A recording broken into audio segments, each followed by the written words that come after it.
All right, so we're going to be using Unity in this class, as hopefully that's painfully obvious.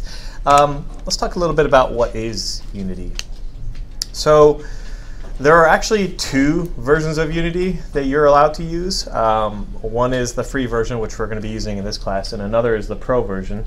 Over the years, Unity really has kind of closed the gap between the differences in the two, and there are very few differences between pro and free now, and to the point where using the free version actually doesn't really take away any functionality that you would normally have gotten. Things like, it used to be that you didn't get directional lights and you didn't get like soft shadows, or the new PBR renderer might have been in the pro version, but now all that stuff is shared across all the versions.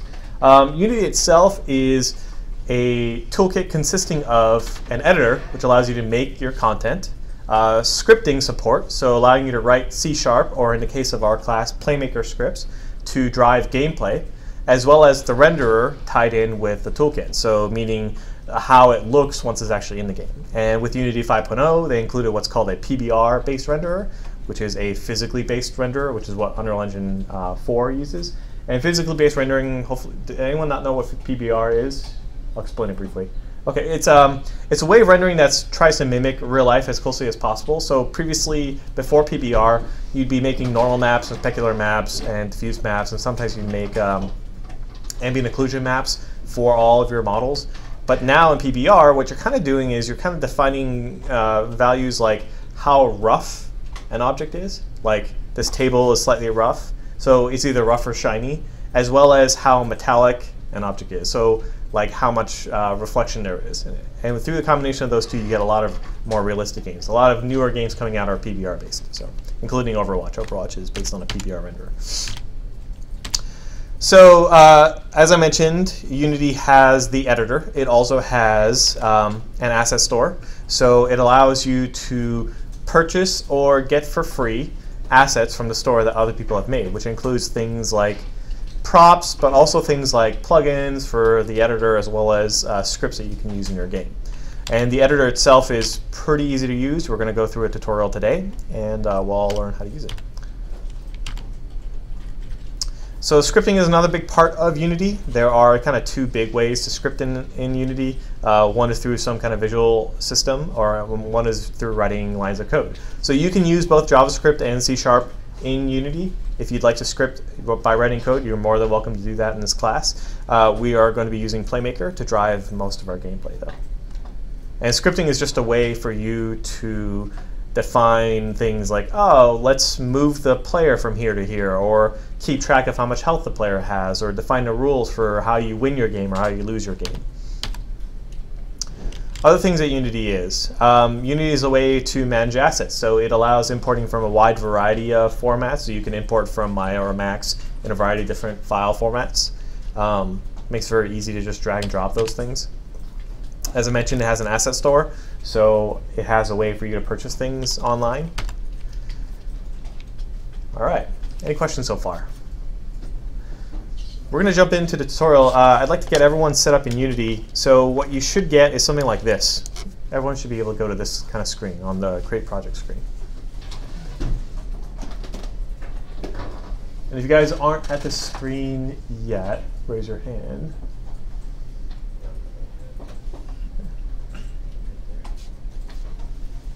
All right, so then for those of you guys that are not at the screen, you guys can just kind of get going.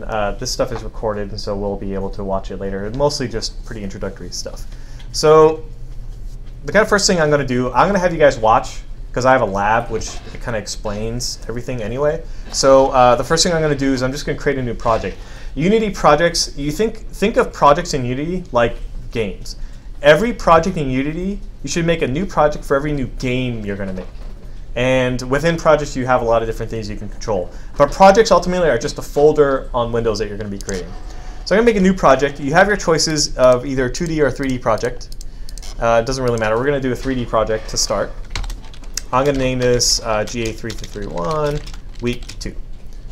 And pick the location for where you want to save your project. If you want to take this work home with you, which I encourage, save this either to a USB drive or save it to your computer here, and then make sure you copy the entire folder before you leave. Otherwise, you're going to lose all your work.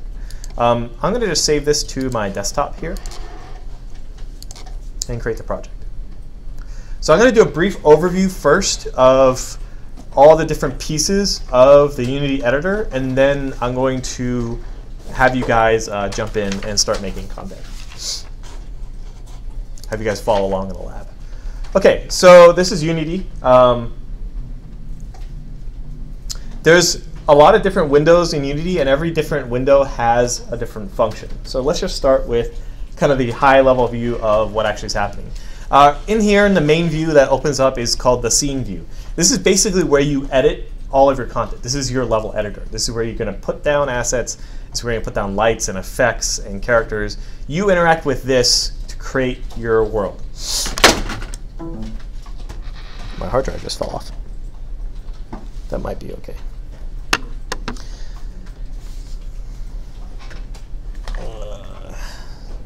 1 second. Make sure this is still recording. Okay. All right. This is where you're going to be editing things. Unity comes with a light and a camera to start. So you have those things already placed for you in the level. Every level you make will have those two things. On the left, right to the left of the scene view is a hierarchy. This is going to be an alphabetized list of everything in your level. Everything that exists in your level will be here. So notice here, I have a main camera, which is here, and a directional light.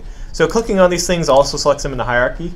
The hierarchy here is also used to create a parent-child relationship. It's used to attach one object to another. So you use this view to attach things to one another. Then you have another tab next to the scene view, which is called the game view. This is kind of a preview of what it looks like when someone presses play in Unity. So when you click this button, it's basically what the view that you get is. This is also the view that becomes active when you click play. So if you want to actually play your game, this is a tab that you have to be in. This is the scene view is the tab that you want to be in to actually edit stuff. All right? Any questions so far? Pretty self-explanatory so far. So we have the scene, we have the hierarchy, and we have the game. You're going to be interacting with this a lot, and this as well, the hierarchy. So here's another really important view down here, which is the project view on the bottom. This is essentially kind of like your folder browser in Windows. Lets you browse through all the assets that you've created for your project. It contains any scripts you created, any models you imported, any prefabs you made, and you're allowed to browse and make folders here. These are all the assets that belong to your project. And then on the right here is the inspector. This is another really important part. This is basically a property view which explains everything to do with your currently selected object. So these properties change depending on the object that you have selected. So notice for the light, I have a bunch of properties related to editing the light color, the light intensity. I can change this to be whatever light color I want, and I can also change the quality of the shadows. And the camera has similar settings for camera-specific properties. At the top here, you have play controls. This obviously plays Unity, so when you click this, it actually will jump into the game. You can also click it to end. I almost never use that. I always hit Control P. Control P will do the same thing. I like Control P because I can do it no matter where my mouse cursor is. Pause, as it sounds like you can be playing your game and you can pause execution of it. So I can pause the game while it's playing to stop everything. What's nice about Unity is that while the game is running, the scene view also updates with everything that's currently in your game. So you can always move things around, even while the game is running. So you can edit stuff in real time. So you can also start with the game paused if you want. And this button here will let you step forward 1 frame at a time. So if you want to see how something is moving, you can press play. You can click this button to step forward 1 game at a time, kind of like slow-mo. So one of the most important things that will screw you over in Unity every single time is that when you're playing your game, you're going to be like, oh, I don't really like the way that thing looks. Let me go back to my scene and change the color of my light to be like red. Cool. Go back to my game. You can't really tell, but it's red now. And you're like, cool, I'm all done. Stop playing. What happened to the light? you lost your work. It turned back. Keep this in mind. While you're playing, any changes you make to Unity, you will lose those changes. And you will all do it at least once. You will make some changes. You'll remember that you're playing. You'll go, oh shit, I forgot. The game is running. I can't make those changes. One of the first things that I tend to do is I tend to make a change to the color of Unity. So if you go under Edit and then go to Preferences, there's a tab here for colors. And there's this Play Mode Tint. And what I like to do is I like to set that to something really obvious, like pink, so that when I play, the whole screen goes pink. And I like remember that, oh yeah, I'm in play mode. I shouldn't be making any changes, okay? That way, I know that I shouldn't be making changes when it's pink like this. It just really, really makes it clear. Because you will do this, and you'll ask, why did my changes not apply? Well, because you're playing the game. All right, let's go to manipulators. On the top left here are the various manipulators. These are buttons that you use to actually cycle through the various ways you can transform objects in the world. This one is just a picker, lets you move the camera around, doesn't let you actually manipulate anything. This is a translate tool, lets you move an object around on various axes, so you can move it using the widgets here. You can also, when you're moving an object, you can move on 2 axes at once. So if you can see, this thing's actually like a little cube. And the cubes represent the different faces of where you want to move. So if I want to just move on the red and blue, I can move it that way.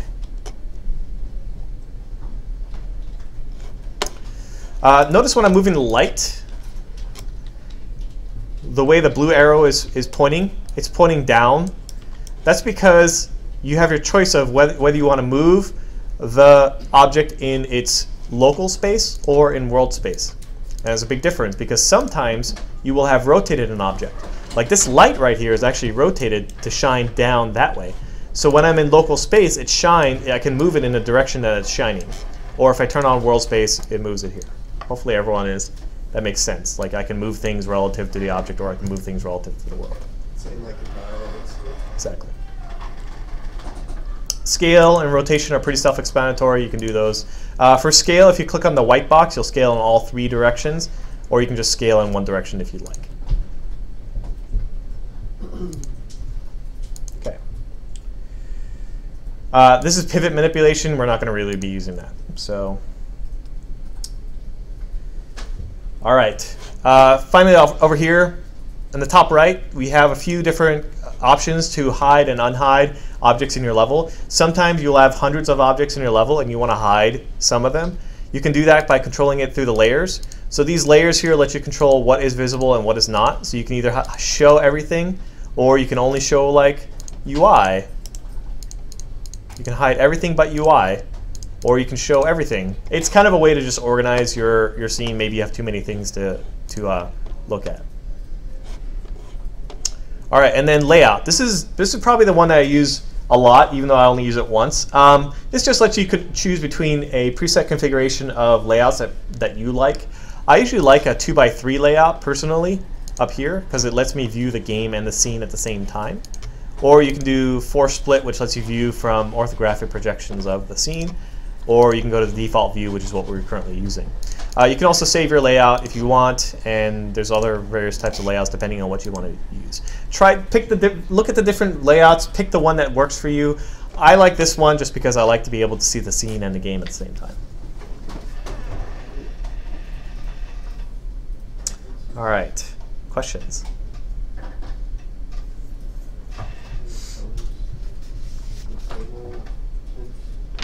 Okay, so let us go through the lab, I think. All right, so in Zool, I've put a folder in the GA3331 directory. There is a document called lab number 1. I would like everyone to follow this lab, and the goal here is you're going to be making a 3D platformer. So you're going to be making, doesn't have to look as majestic, but it's an example of what a 3D platform could be. Hopefully you guys do a little bit more. But there's a document. Grab the document, follow the instructions, and package an executable, and that's what you will show me. You'll show me that you can double-click on your game, and you can run it, and show me that you have a platformer. And then as you guys have questions, let me know, and I'll come around and I'll help you. But I just kind of want you guys to dive in and start working.